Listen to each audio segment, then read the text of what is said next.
চিরদিনই তুমি যে আমার সিরিয়ালের আগামী পর্বে দেখা যাবে এক রুদ্ধশ্বাস নাটকীয় মোড়, যা দেখে দর্শকরা রীতিমতো অবাক হয়ে যাবেন।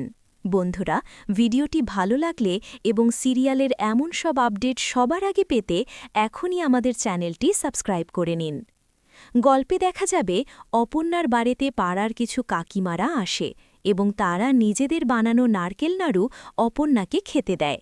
অপর্ণা সেই নাড়ু খেয়ে প্রশংসা করলে পাশে থাকা আর্য স্যারকে উদ্দেশ্য করে বলে, নাড়ুটা খুব ভালো হয়েছে, আপনিও খেয়ে দেখুন না। আর্য স্যার যখনই সেই নারকেল নাড়ুটা মুখে দেয়, ঠিক তার কিছুক্ষণ পরেই ঘটে যায় এক চরম বিপদ। হঠাৎ করেই আর্যর কেমন যেন অস্বস্তি হতে থাকে এবং কিছু বুঝে ওঠার আগেই সে অজ্ঞান হয়ে মাটিতে লুটিয়ে পড়ে। এই অবস্থা দেখে অপর্ণা চিৎকার করে ওঠে এবং বলতে থাকে, স্যার, আপনার কি হলো স্যার? অপর্ণা তাকে ধরার চেষ্টা করলেও আর্য তখন নিথর হয়ে পড়ে থাকে।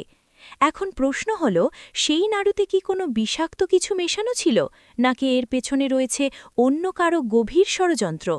আপনাদের কি মনে হয়, আর্যর এই অবস্থার জন্য দায়ী কে? আমাদের কমেন্ট বক্সে আপনার মতামত জানাতে ভুলবেন না। আর পরবর্তী আপডেট পেতে আমাদের চ্যানেলটি এখনই সাবস্ক্রাইব করুন এবং ভিডিওটি একটি লাইক দিয়ে আমাদের পাশেই থাকুন। ধন্যবাদ সবাইকে।